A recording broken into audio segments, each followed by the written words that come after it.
family. Greetings and welcome to the Art of Rising. You know, we're always about rising your vibration and giving you the code that you need in life. As always, here with a great guest, man. His bio is just fascinating, man. And I'll just allow him to introduce himself and tell us a little bit about what he's doing these days and where is he currently. Well, hi. I'm Mark. Steven Porro is my official author name, so we have to make it sound a little more literary.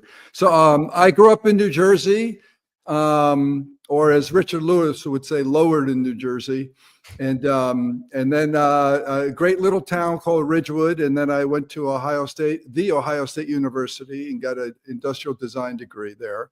And slowly moved out west. So I ended up in Hollywood for 28 years because I decided to give up a really good design career and for the very stable and well-paying job of acting in Hollywood. But it was good. I had a good run. I've got a nice pension coming up when I want to start collecting. And it was good. And I learned a lot of things, but I always designed and started a lot of businesses. I said I started 5 nonprofit businesses, but none were intended to be nonprofit. But I learned from each of those, I wouldn't say failures, each of those experiences, and took what I learned to the next project. And the last one I did actually is to honor my dad. My brother and I started a organic snack food company. My dad invented this half pop popcorn snack when we were kids, and it just remained a family secret. And when I went out to Hollywood, I decided it was time to share this with the world. So I got my dad's permission and started making it out there. And I tested it with friends in Hollywood and movers and shakers, and they all had the same reaction we did as kids. And so my dad called it Nutrinuts, but there was no nuts in it, so it was a little misleading. So we changed it to Grandpa Poe's Originals. So I did that for many years in Hollywood, and then the subject of our meeting today is A Cup of Tea on the Commode, which is a book that I wrote that chronicles the adventures I had when I got a call in 2011 that my mother, who was living in the house that we grew up in New Jersey, just kind of gave up on life and was ready to go, and so her doctor cut off all meds and food, and hospice was called. And all of her kids, I have 5 brothers and sisters, so all 6 of us came in, and we were on death watch. And she just turned 89, and she did suffer from some depression throughout her life, but she hid that very well, except for the last few years. And she was kind of this grumpy, curmudgeon type of character. I called her an Archie Bunker. I didn't really like hanging around with her too much, but it's mom, so you gotta put up with it. And but you know, if she's on her deathbed, that's a big deal. So my younger sister and I hung out with hospice and learned as much as we could about taking care of our mother, because we wanted to be there and do as much as we could as long as she wanted to be here. And I think my mom kind of sensed that love was back in the house. At that point, she was living in the house. We had a family living upstairs that were overseeing household duties and doing the grocery shopping and stuff like that for mom. But there was a lot of tension, so she was not happy. And I think she kind of looked around and said, "This is going to be the rest of my life. I'm out of here." So she wanted to check out. So that was, that was a big wake-up call. So, well, before we get into some of that, I wanted to just back up a little bit. So I looked you up, and it seems that you've been on some very interesting things, man. You've been in Castaway with Tom Hanks, and I'm not responsible for the plane crash. I had someone actually accuse me of that. No. And you were also in Law and Order 2. Powerful show, man. It's been no, that was actually a parody that I wrote and directed. Law and Order, because when that first came out, I had a friend actually who was one of the executive producers on all the Dick Wolf things. And when that first came out, everybody called it SUV instead of SVU, Special Victims. So I said, wouldn't it be funny if someone filmed the entire show inside an SUV? So that's what I wrote and directed, and it's on YouTube if people want to look it up. It is a 16-minute parody. It is pretty funny where I have like the entire jury and courtroom, everything takes place within the SUV. Right. I'm seeing it now. I'm seeing a little bit of it too, and other things too. Babylon 5 and good stuff, man. Yeah. Great, great, great. You have an amazing career, there in Hollywood. So when you were in Hollywood, was that when you got the call? I was living in Hollywood, yeah, but my acting career, at that point I was kind of aging out. I was in my 50s and things were slowing up. Unless you have a really good career or a really good agent, things are a little slow. So giving that up was not a big deal. The snack food company was a bit of a big deal, but I built my own factory and I kind of ran things. So every few months, I would come back out to LA for about a week and be able to produce enough stuff to last us a few months. So once I took over, we're jumping the gun again. I moved back into my childhood home to take care of my mom. And once I took over, every few months, my sister would come in from California and replace me, and or attempt to replace me. And I would go out to LA, and I called it Hell Week. I would crank out all this stuff to satisfy a few months in all our stores, and then be able to go back and take care of mom. Right. And I see that you got the call, and then you said that you remove some of the hazards. Yeah, those I would say the people who are living in the house were part of the problems. So what happens is when hospice is called, usually the end is not good. Hospice, at least in New Jersey, they're contracted to come in for at maximum 6 months. But normally, it's a death call. So they come in and they make the patient as comfortable as possible. That's it. But they come in, they make an assessment, and they try to remove all hazards or all things that are getting in the way of this person's comfortable exit. And for me, it was those people living in the house.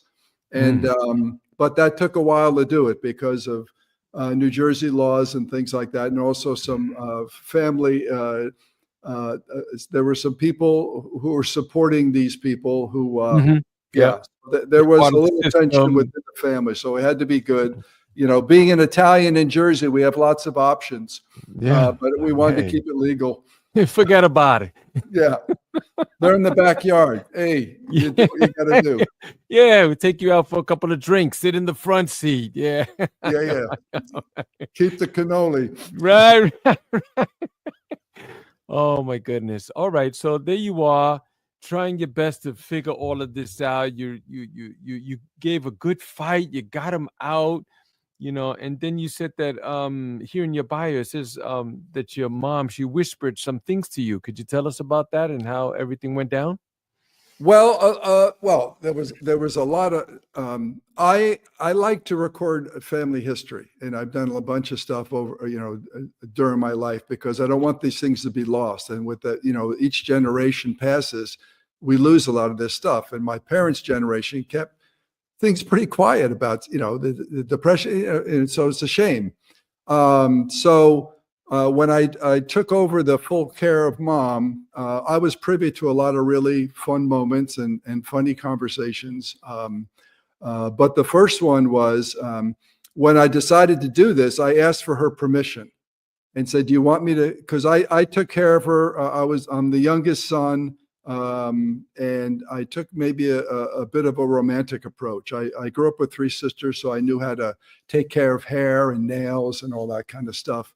And so I learned more than just put the toilet seat down from the 3 sisters in the family. And so when I asked my mom if she wanted to be treated like this for the rest of her life, she said yes. And I said, okay.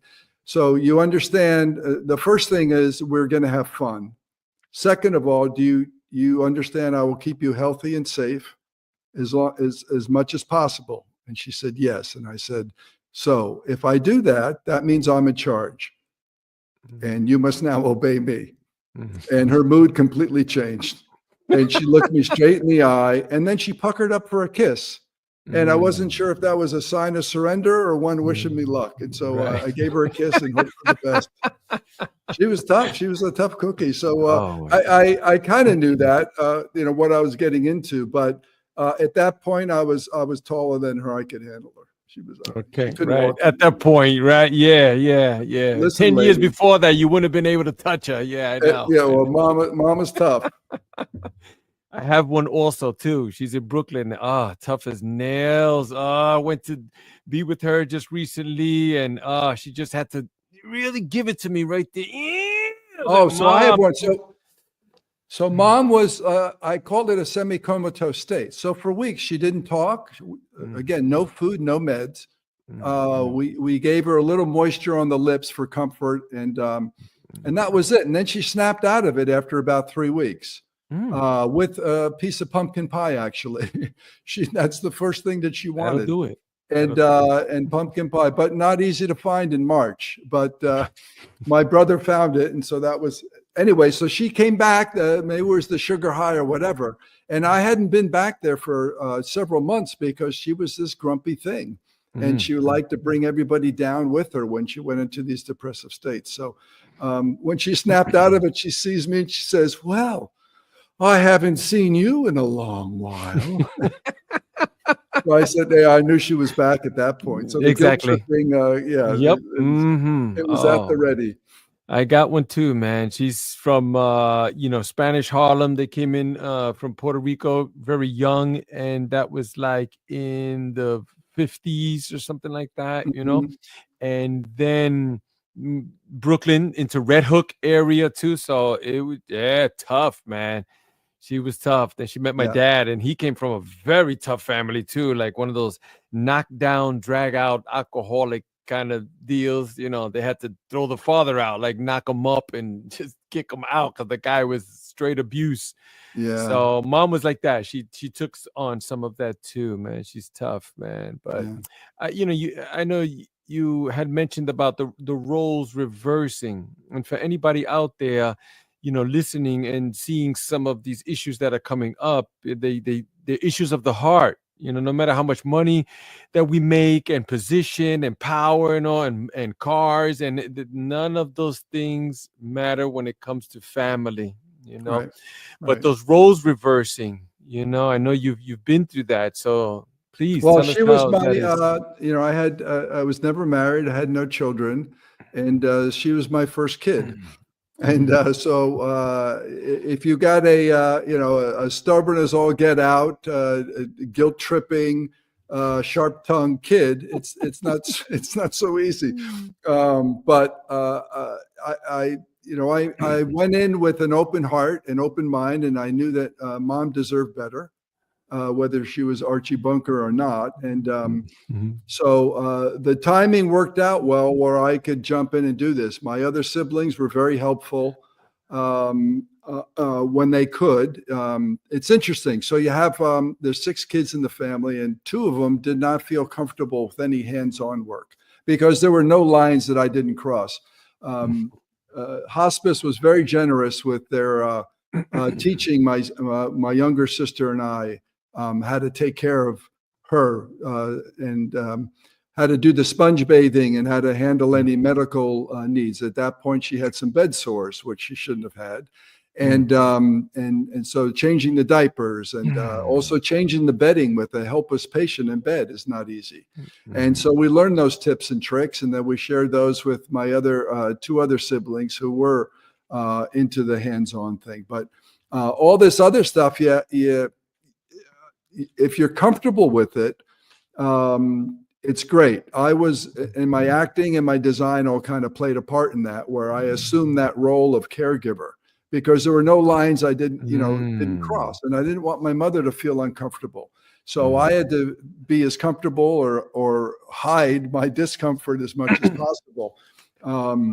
It's the role of a lifetime. That was a big deal because I'm seeing my mother naked for the first time, and you see what all the years have done to her and previous surgeries and what gravity has done. Gravity is not fun. It's cruel, and you got to get over it and on with it because I had a job to do. So that was the first, I guess, shock or major thing that you have to get over. Wow. When tell me about, was there a first time when you looked at her and you said, man, she's my kid. Like I have a kid now. Well, And how was that? I think when you realize, which it's interesting. So I'm not sure exactly the moment, but when you realize her life is in your hands, literally. Mm, That really came into play when I had to sign the do not resuscitate agreement that you mm. have to sign with hospice. So once your name is on that and your signature, that's when you say, yeah, I'm now in charge, and this is a Right, big right. responsibility. And so Yeah. it was a big lesson for me. Again, not Mm, having kids or a wife or anything, in learning about unconditional love, mm, and mm, no matter how tough physically, emotionally, or mentally mm. these adventures were, Mhm. she's still my kid, not Right. really my Right, kid, but I'm right, right, responsible for her life. right. And And then you were like, you're back and forward now. You're doing, your life also. You're trying to juggle these things. I mean, well, it I all. gave up that life. The carefree bachelor life was pretty much done. So you sit Yeah. there, okay, so there's not going to be any sex for a long Right. time. Uh, there's not going to be even dating, Right. and stuff like Oh. that. So it's, Mm. you do what you got to do. So it was the right Right. thing to Right. do. And so Mm-mm. at that point, I didn't have anybody. But during this process, when I went back to LA, I did finally meet somebody, but we had a long distance relationship. So Mm-mm. it was not, and she knew the deal. I said, Mom's top priority. And that eventually became a problem for her. And so it was back to single life for me during this. It was the book covers 3.5 years, Mm, um, but it mm. has a lot of backstory and earlier life stuff, which helps, I think, justify why I did what I did because of my upbringing and my Right. relationship with my mom and with my dad. All made the all Mm. make my decisions make a lot of sense once they know Right. some of the backstory because So why don't you tell us a little bit about that, like growing up with your mom? Like, I mean, for me and for most males, she was my first girlfriend. Like, yeah, yeah, yeah, like I kissed her in the mouth. Like, oh my God, it's just, yeah. yeah. Well, I had a really good relationship with both of my folks. Early on with my dad, we had some tension, but once I grew up, we became really good friends. And again, the people who grew up in the 20s my dad was born in 2015, so mom was in 2022, and they didn't talk about pain. They didn't show their emotions very much and stuff. But I was a really curious kid, and I got both of them to open up about a lot of stuff. Mm. And I think they both trusted me. And when they came out to visit me in LA, sometimes together, sometimes separately, we really became really good friends. Mm. And in 1995, I took my dad.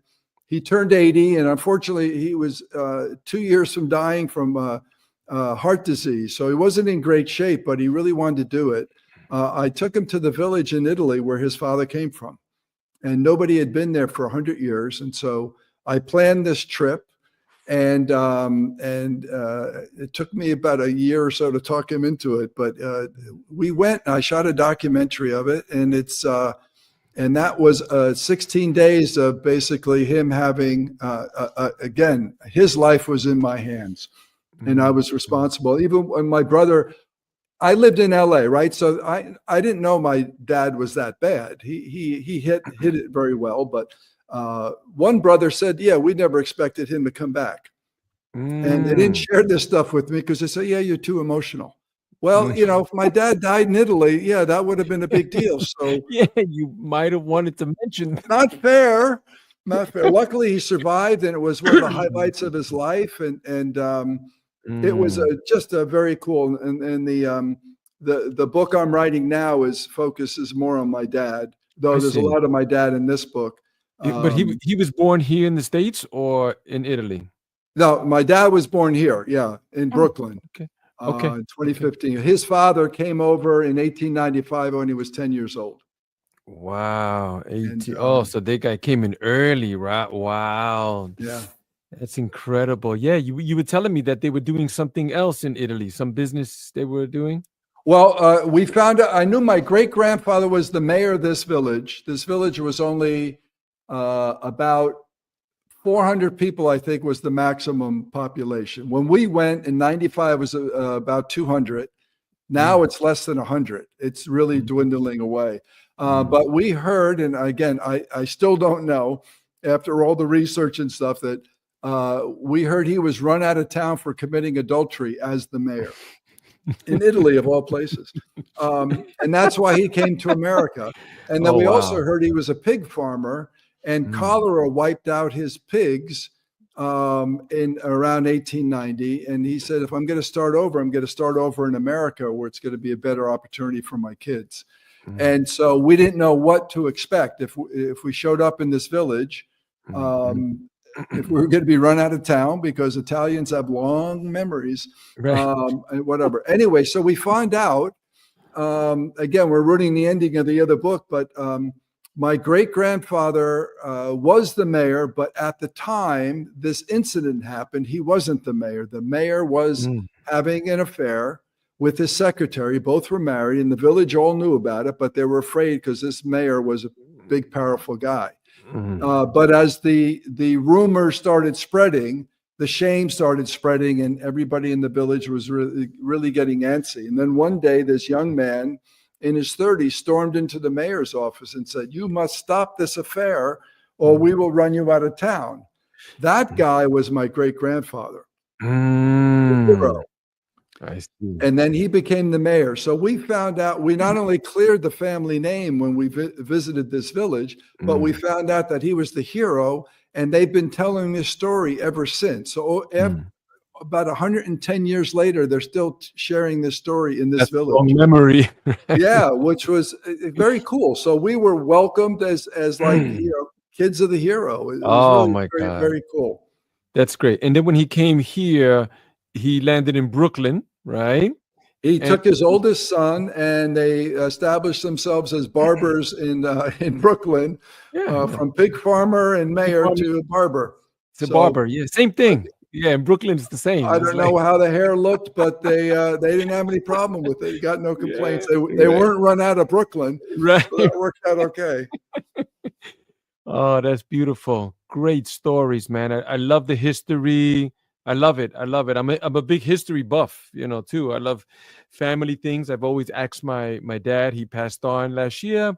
And then with my mom too, always, trying to get them to talk. Stories. Yeah. Yep. It's important. Yeah. I have, and I don't know where it is, because I live in France now, and I don't know if it's I have got a storage unit in the States. I sat and interviewed my dad. I mean, we did the documentary, and the next year, I edited that thing. And the next year I shot close-ups of him talking about the trip, and then re-edited the thing to have his impression of what we did and that trip. And it was very cool. But I have an audio tape of me just interviewing him, because he had a very interesting history. He was a chemist in the Army during World War II. He worked on chemical warfare. He didn't like talking about it, and he wasn't happy with what he did, but that was, he wanted to support the cause, and being a chemist, they used, what they could, his talents at the time. So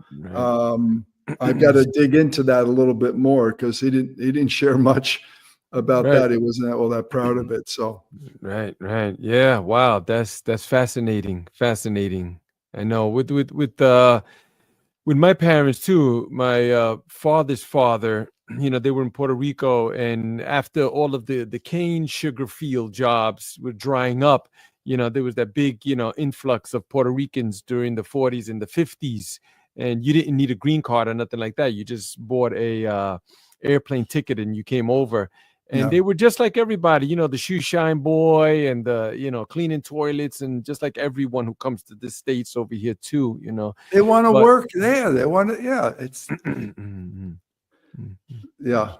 The alcohol also came too. That's if they got caught into that, like, and then there was abuse in the family too, which was not good. On my Yeah. mother's side of the family, similar. They came around the same time. She came when she was a little girl too, but it was a different type of family. They were hardworking, blue collar, factory worker. The mom stood home and raised about 7 kids of her own, plus whoever else, because that was how it was Yeah. in those days. Not like now, Yeah. Yeah. everybody have 1 or 2 kids, maybe none. Like, please don't And come the to my house. fences are up and the If it was locked a fence, gates. yeah, Yeah. exactly. Don't come to my house. Call me first. And in Yeah. fact, don't come. I'm not home. No.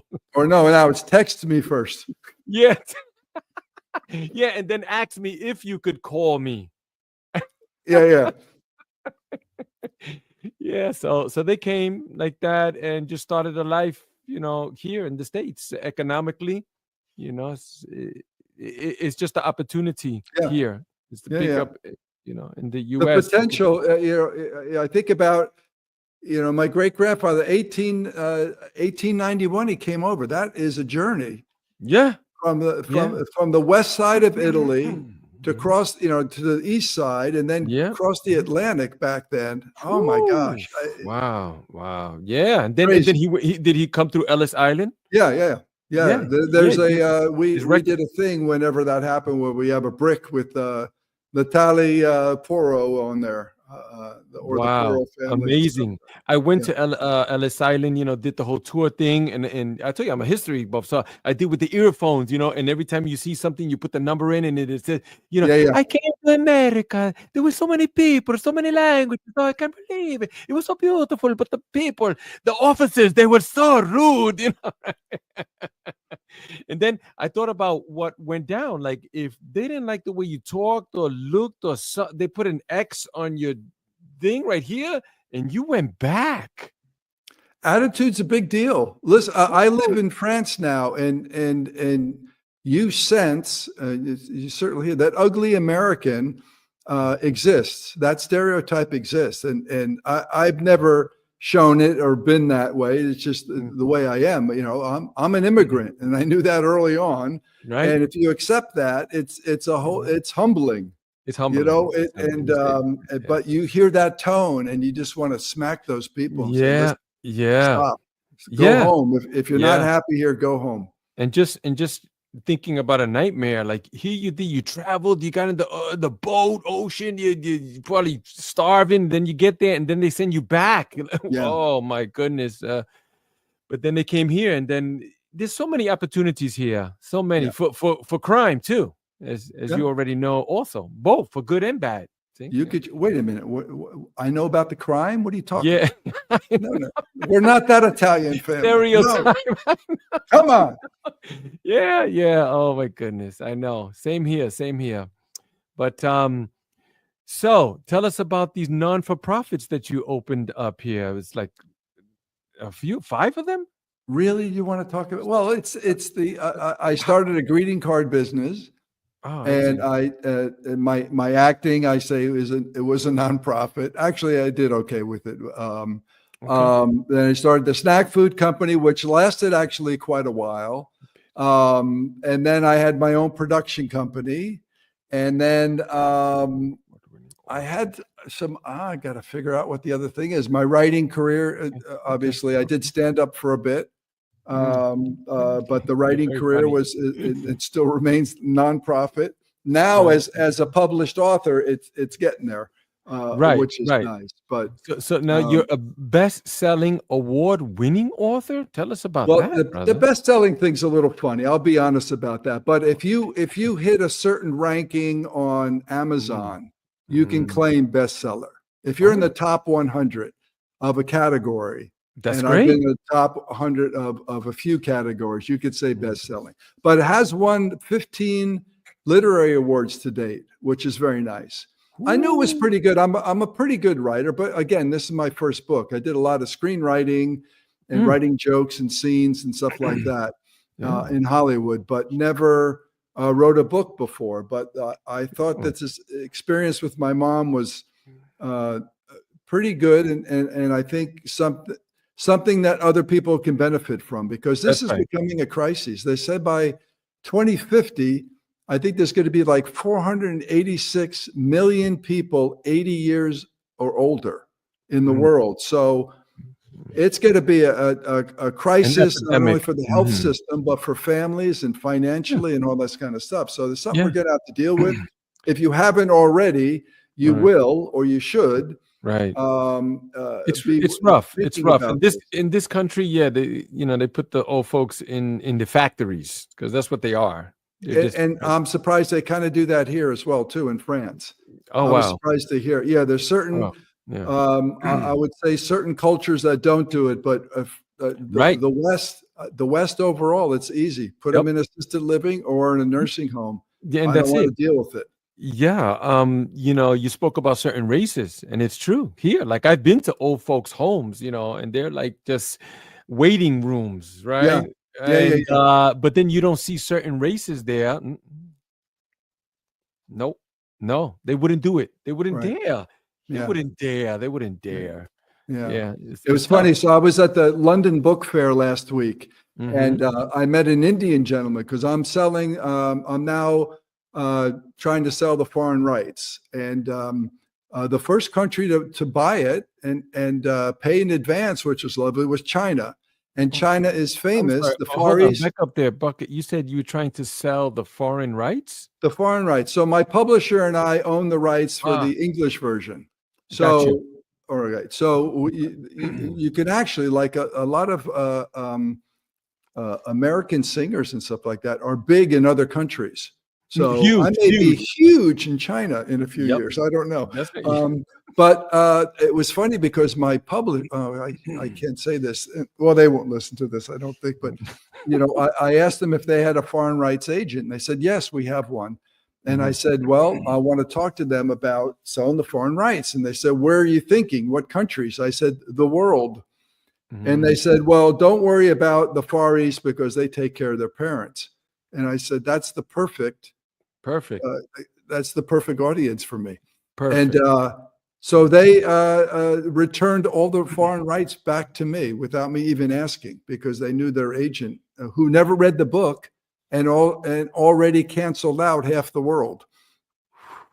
And the first people to jump on were China that bought the rights. So, Look at but at that. the London Book Fair, I met a gentleman from India, which is another country with some readers.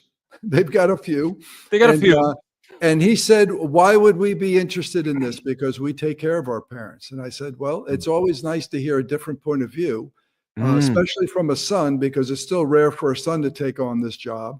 And also an American son who has a different approach to it, because I took a very, I would say, a romantic approach to it, Mm. and so Mm. that perked his ears up, and now Mhm. he's being very helpful, sending it to various publishers in India. Yeah, and then So times are changing too. I mean, young people are coming in. They're like, they don't want to do nothing with that. They don't. right, They don't want yeah. to know about the old But ways. there's so much wisdom, and like you said, history that we neglect, that we could learn. I only had one grandparent. My grandfather died when I was one, and my mom's parents died before she was even married. So I only had grandma, and I loved her. I loved visiting her, Mm. and it was just great. Grandma's soup. I still make it here because Mm. that was something that just it's in you. It's in the blood, and it's just fantastic sitting around having a meal Mm. at grandma's house. And then she always gave us a baggie with assorted licorices in there with the twist tie around it. So always left with the gift. And Mm. it was just a lovely memories of her. And I just imagine, if I knew my grandfather and then my mom's parents would have been a kick, because I knew a little bit about them through Mm. mom. And also the people who lived across the street from my mom were my godparents. And they Mm. knew my grandmother on that side, and and their Mm. kids. I would meet with them once in a while, and they would share stories. And it was great to hear that. Oh, yeah, yeah, yeah. She had a great sense of humor. And it Mm. was lovely because my mother has a great sense of humor, and so does Mm. my dad. And so Mm. it was nice to hear things about someone I've never met. Mm. And also that's family. So it's pretty Yeah. cool. And then the rich history, like how they used to live, how they used to cook food, simple things like that, stuff we Yeah. take for granted. I Yeah. went to a museum uptown on the east side, 60, 70th Street or something. It was one of those old tenement buildings, and you went in, it was a museum. They still had it like the way it was. And by the fireplace, I'm there with a couple of other people, there with my now wife. I was dating her at the time, but there was this little gate that was right by the fireplace on the bottom. It was like a box. It was a gate, and I said, what's that for? And they said, oh, that's where you used to put the bread, and they used to kick it with their toes. And that's where the word toast came from. Toast. I turned around at the other guy. We looked at each other. We were like, wow, like that is so rich. That's where toast comes from. You kick it with your toes closer to the fire in the fireplace, and the bread And can it keeps your feet warm. Yeah. Oh, okay. So here's a fun story. So my great grandfather, so he's Natali. Natali came over from Italy. He bought a farm, which probably worth a fortune. We don't know what happened. He bought this land north of on Long Island that he used to grow his own vegetables and stuff, and it was about maybe an hour away from where they lived. And I guess in Brooklyn. And so he had a Model A car that they dismantled and put in the basement because they didn't have garages. So he built it every spring, and he would go up to this farm with the kids, and he would tie pork and bean cans to the exhaust pipe underneath the car. By the time they got up there, these things would be heated. He would open it up and the kids would have a hot lunch. Perfect. And nobody died of carbon monoxide. Right. Hopefully. Yeah, right. Wow, incredible. So those are just fun, practical, and those things run in my family. My dad was a very clever guy and invented things. I've done some of that stuff also, and that certainly came into play when taking care of my dad. My dad I only had 8 days with, but we had a very special 8 days. So there were some things, when I went home and this poor guy is near death, and there's things in the house that needed to be fixed that weren't, or things that were no longer safe for him. And so you jump in and do the practical stuff. You look around and say, okay, this has got to go. This has got to change. Right. And with mom, the same kind of stuff. So it was fun, but I'll say a couple things about the keep mentioning the romantic approach. So with mom, her clothes were like the old lady clothes. I said, my mom's not going to wear old lady clothes. And so I went out looking for new clothing. I said, if you want to cheer anybody up, especially a woman at any age, a new wardrobe will do that. So, but for a guy in his 50s going out looking, let's say, for lingerie for a senior citizen, the looks I got and the abuse I took in these department stores was. So I went online because it wasn't successful. And also I discovered a fashion niche that needs to be filled, which is nice clothing for seniors. So mom's day dresses and night dresses looked horrible. The ones I saw in the store looked horrible. Also, they're just in better shape. And so when I went searching, I took off senior. I said, nice, blah, blah, blah. So I got mom some nice, her legs were still on the very good looking for, at this point, 90 years old. And so I got things on the short side, nice colors that went well with her complexion and cheered her right up. And then I took care of her. She had 6 kids. She worked full time for the Bergen Record, which was the largest newspaper in town. So she didn't get a lot of time to treat herself, but she did go to the beauty parlor once a week for a shampoo and set and get her nails done. She had beautiful nails. And and when she came to visit me in LA, I used to take her to my friend Stan's place in Beverly Hills, and she got the movie star treatment. And I know she loved it. So I don't know the last time she went to the salon or anything like that, but I created a thing I call Day of Beauty, where I recreated the salon treatment at home. So normally I gave her sponge baths in the morning at night. But Day of Beauty, I would, while she sat on the commode, we had a commode bedside, and that's where the title of the book comes from. When she was on the commode, I soaked her feet in Epsom salts. I shampooed her hair. And then when she was finished on the commode, She got a full body massage uh, after the sponge bath, and then attended to any medical needs she wanted or needed. And then she picked her wardrobe out, and then I would set her in the wheelchair and then blow dry her hair and put it in a ponytail, or for bonus points, braids. And and she loved it. And then I did her nails. Her nails were like the crown jewels, man. You had to be really careful with those. So I painted her nails and then and finished it off with a little lipstick to match the nails. And I just thought this was a nice thing to do for mom, not a big deal. So as I'm wheeling her in, the first day I did this, I'm wheeling her into the kitchen for breakfast, and we have a big round mirror in the dining room. And I parked her in front of that mirror and just leaned in and said, "Who's that pretty girl?" And she just beamed. And I said, "Oh my gosh, the power of that little gesture was amazing." And it was infectious, because everybody who saw her saw how well she was treated and how beautiful she felt. And the big lesson I learned is wanting to feel pretty doesn't end at 90.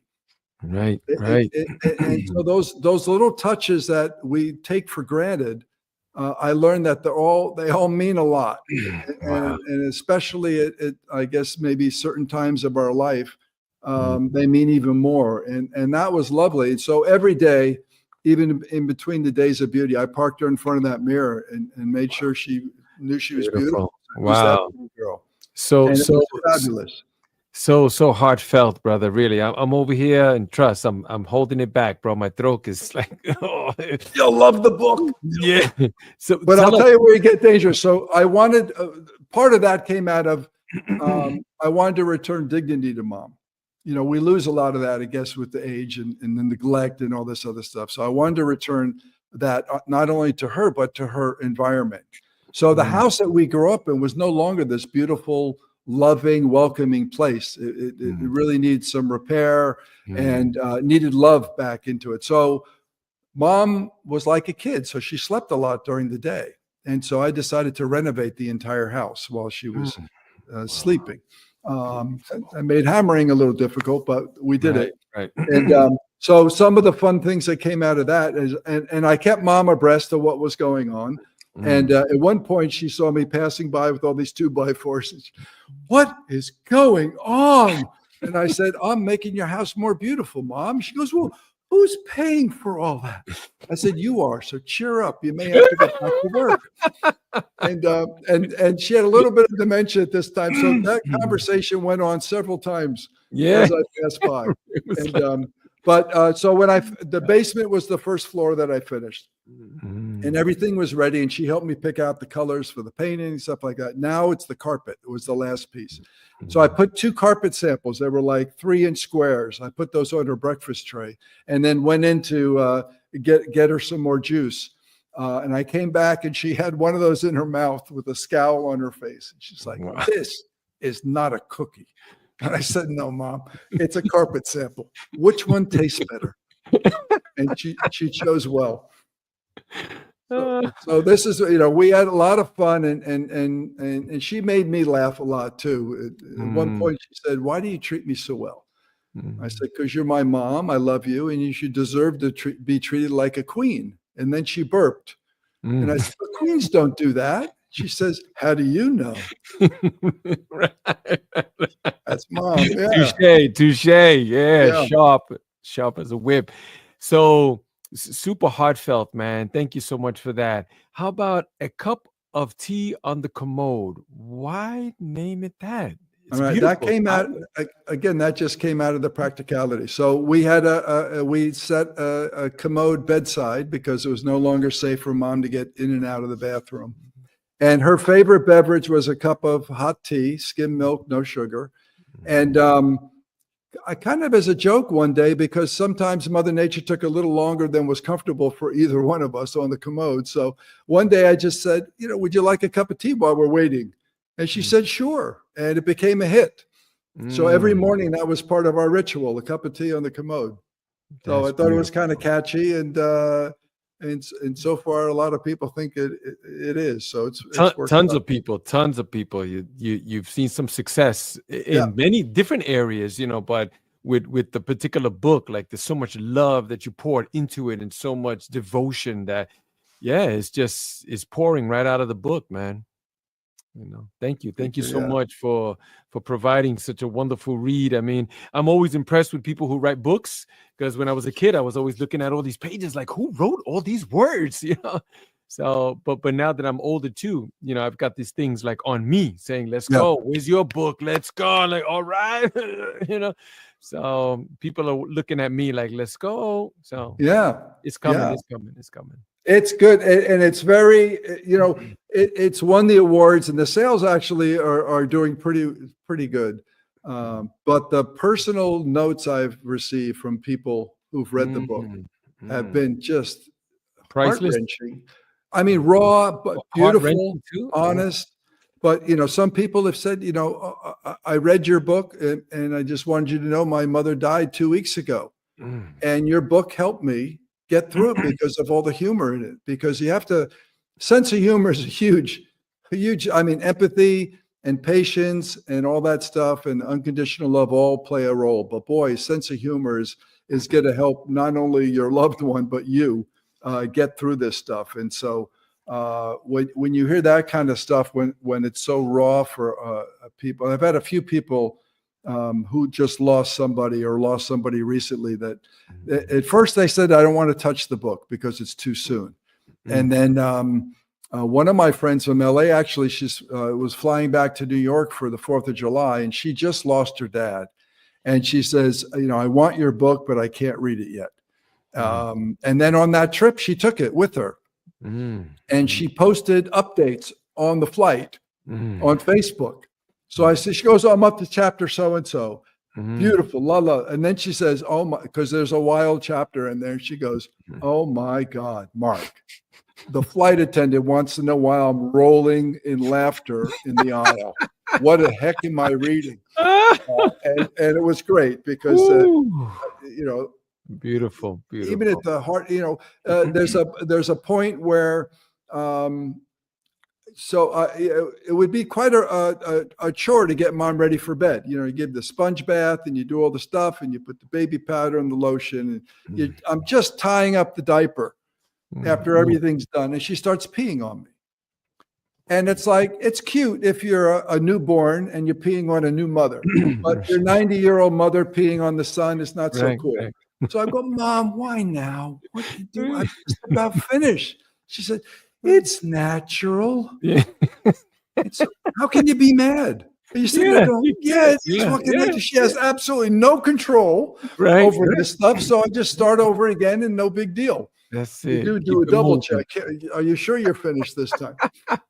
But you got to roll with it. There was another point where she, out of her 6 kids, I'm the only name she couldn't remember. And again, I thought she was joking. I'm several months into this, and I'm wiping her butt a number of times a day and doing all the other stuff. And I go into her room and she says, now, what is it I call you? And I say, you're kidding, right? She says, no. I said, name your kids. She goes, Laurel, Michael, Carol, David, DC. And stumped. So I said, Mark. And she goes, oh, Mark. Mark with a K? And I said, yeah, you named me. And then I said, I'm your favorite son. And she says, I don't have favorites. And I said, you got a favorite to forget. Yeah. So I have a chapter in the book, does wiping butt cause amnesia? Oh, man. And it's answered. Oh, too funny. I could just see her now, boy. Thanks, Michael. Yeah. It's Mark, Mom. It's Mark. Yeah. She got it eventually, but I did have to paste my name with big block letters on the ceiling. So when I went in the morning, she would look up to the ceiling and say, oh, wow. Hi, Mark. Oh, too funny. So it worked. Yeah. So again, you could take that personally, but it's just, it's mom and she's forgetful, or whether she had dementia or the beginning of Alzheimer's, I don't know, but it's like, you got to roll with the punches. She's still your mom. She means well. Right. Or you hope she means well. And so it's like, you can't take that stuff personally. I'm on that road too, my friend. It's tough, but I know it's coming. She Yeah, takes care of herself, she bathes herself, she lives alone, but she's stubborn, man. She's like, no, I mean, I said, Mom, come live with me. No, oh, my brother's in Texas. He's got a room for you, huge rooms. No, yeah, no. yeah. Like, well, she takes care of herself. Like, what am I gonna go to the courts and say? What am I gonna say? Lie? I'm not gonna lie. Like, Right. Yeah. so but she's not too far Yeah, from me. I could drive there like in 40 minutes. yeah, yeah. Yeah, we'll see how it goes. And thank you so much. And I'll be going over your book to, just look into Yeah, some of keep them. me posted because there's some, yeah, if you have any questions or anything like that. I mean, I tell people it's not a how-to book, it's a what I did book. And if you get some benefit out of it, great. There are some tips and things that people have said that were very helpful, but Mm, if nothing else, you'll be entertained. There's a lot of fun mm. in there as well. So I she was a appreciate kooky that. lady, and I think our whole family was a bit off a bit. We Mm. have a very special sense of humor. Thank you. Thank you. I know I got one too, man. It's dark. Now I know where I got my dark humor from. Yeah. It's just like, Mom, that's painful. Mom, don't, no, Mom, Mom, that's racist, Mom. But you, Oh, you gotta be, that stuff filters die with age. Oh my gosh. Yeah. There's certain things. Yeah. I had to yes, cut those out of the book because people would yeah, say they're not going to like her. And I right, said, right. you're right. So You're right. Yeah, just take it she out. was not an angel, but pretty good. Pretty close. Fallen. Yeah, right. Yeah. Okay. So where can people find you if they want to speak with you? If they come to the south of France, I'm hanging out on the corner, cobblestone. It's very cool. If they Google a cup of tea on the commode, we're everywhere. So it's on Amazon. It's in paperback, large print paperback, ebook, and also I did the audiobook. But the website is Cup of Tea on the Commode. The Gmail is Cup of Tea on the Commode at Gmail. I have a YouTube channel with about 170 little teaser fun. Most of those are on the fun side. Okay. What's We're the on, name of the YouTube channel? it's Cup of Tea on the Commode. Oh, okay. Okay, good, You good. Google that, you'll see everything from TikTok to Facebook to Pinterest to Blue Sky. Wow. Blue sky. Yes, blue sky. Yeah. Why not? Yeah. Speaking of Blue Sky, Just one more. yeah, Yeah, another one. it's a lot of it's fun. Yep. Yep. It's entertaining, and Yeah. I was very fortunate that, and I tell people this, that if you look at this, if you read the story, it appears that I went home to rescue my mom, and in a sense, I kind of did. Mm. But then again, I upon the reflection, and I had about 6 months in between doing when the book was released and when I did the audio book, and so I had a lot of time to reflect and also make some changes. And upon reflection, I think that maybe it was my mom rescuing me, Mm. because I didn't have at that point, I did a lot of stuff, but nothing really that meaningful. And Right. I was given this opportunity by my Mhm. mother to step Mhm. up and do Yep. the most important thing I've done in my life. And so I thank her for that every day.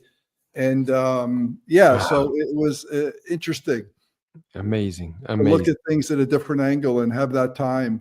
Yeah. So yeah, Meaningful stuff. Yep. Meaningful. Yep. yeah, And it's yeah, great that you're able to share it with the world. Like all of this is interesting too. Like, I mean, me personally, I had to up my game, like to find out how website SEO, like, all the social medias, like I do the marketing, like, oh, it's a lot, but it's fun. I get to meet a lot of people yeah. and I help You to get change those. lives. Like, I have to think so the village I grew up with in Ridgewood, it's 25,000 people. So it's not such a village, but they still call it the village of Ridgewood.